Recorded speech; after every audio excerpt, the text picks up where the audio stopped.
Remember to bookmark the Transfer Talk portion of our website. Today you'll be reading about Jadon Sancho, who has reportedly agreed to personal terms with Manchester United. For more on this, we welcome in Jan Fjortoft, Stevie Nicol. Jan, I'll start with you. Is Old Trafford the right destination for this talented young player?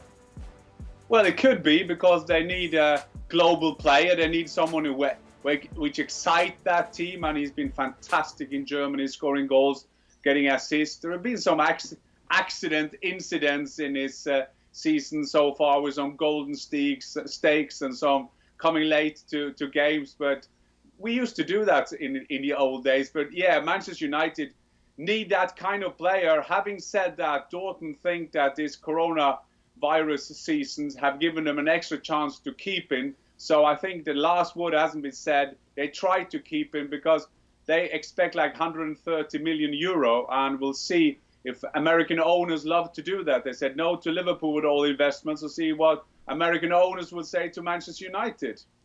Stevie is a young player. There's a lot of pressure at Manchester United. Is this the right move from the player's perspective? Listen, that will only be answered when he steps on the field, and it's really the question that not just Sancho but previous Dortmund players have had, the likes of Kagawa and Mkhitaryan. That was the only question. Not do they have ability, but can they handle the pressure? And those two that I mentioned couldn't. So really, it's got this for me has nothing to do with ability. He absolutely fits the profile. The global star, as Jan was talking about. He's got the swagger, the panache. He takes people on. He scores goals. This guy has got ability, absolutely 100%. But there's one question to be answered. Can he handle going to Old Trafford and making a star out of himself, or a bigger star, when he gets there? Jan, let's switch gears a little bit. Paul Pogba reportedly never been happier. He now wants to sign a contract extension at Manchester United.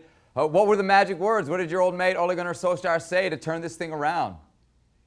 Winning football games, getting yourself fit. And I think Manchester United at the moment is playing brilliantly. And I think every player wants to be a part of that. And you see at the moment now Manchester United like going somewhere. And when you see the rest program of Manchester United, I think there is a big chance they will be in the Champions League next season. And Raiola and Pogba know we want to be on a winning team, and they tend to do these kind of things. But just mind you, in maybe another week they will change around. But to be fair to Paul Pogba, he's been brilliantly after he came back, and him and Bruno Fernandes there in midfield of Manchester United make them look very solid and with a winning mentality at the moment. Stevie, no doubting Paul Pogba's talent, but he's oft injured. He's often ineffective. Is extending him the right move for Manchester United?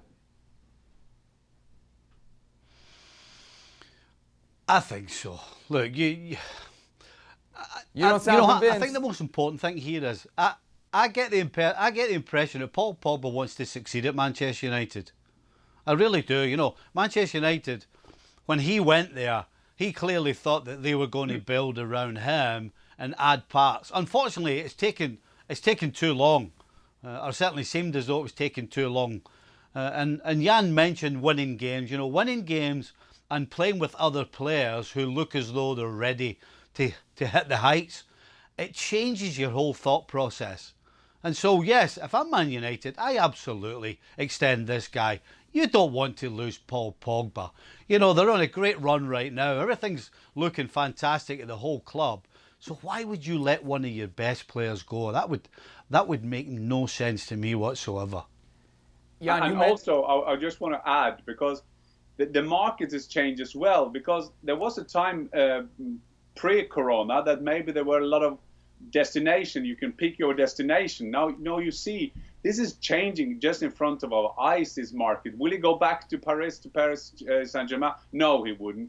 Would he go to Real Madrid? Well, Real Madrid have to come up with money as well, and Barcelona is chaos. So where should he go? He will never go to Liverpool. Liverpool wouldn't take him. So the best chance he's got for a big paying day is at Manchester United. So I can see him extend that contract. Jan, you mentioned how well Manchester United are playing right now. I can think of at least one very harsh critic of Ole Gunnar Solskjaer on this show, and I'm talking about Craig Burley. What do you have to say now to all of the critics of Ole Gunnar Solskjaer?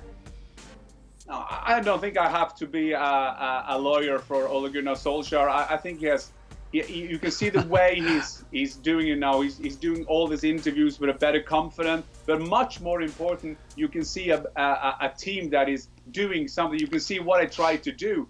To be fair to Ole Gunnar, and he said, I had it in an interview like a couple of weeks ago, he said, it's a different team as well. This is more the team he wants to play, and you can see that balance in midfield. I think that is the key to everything. That balance in midfield also look like the defense is shaping up a bit. They don't concede so many goals. They looked all over the place. After that fantastic start of Ole Gunnar Solskjaer started Manchester United now. But I think that the main thing is that he is changing and the team is winning. But what's first? The team is winning, Ole Gunnar Solskjaer is winning. I think that is all about the confidence he's gaining, and that the critics, I mean, it's hard even for Craig Burley to be doing any critics now to Manchester United, because at the moment they look like maybe the best team in England.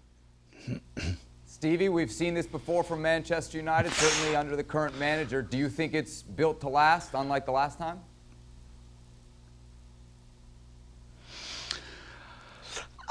Listen, yes, right now they're playing some fantastic football, but the truth is they really don't.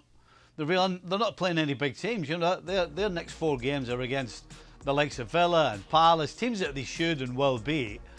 You know, the last couple of games are a bit different.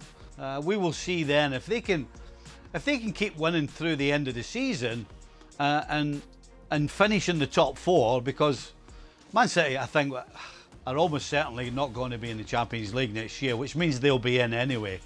So that really means that Manchester United can finish 5th this season and get in. Steve, The real question is next season. Next season, he won't be afforded this time. You know, Manchester United have been really good with Ole, and he's actually reciprocated in what they're doing right now. But next season is absolutely huge for Ole and the club, because competing for 4th spot isn't going to be enough next season. This season they will finish in the at least the top 5, maybe the top 4, but it should be expected because of the games they have left. Thanks so much for watching ESPN on YouTube, and for more sports highlights and analysis, be sure to download the ESPN app, and for premium content and live streaming, subscribe to ESPN Plus.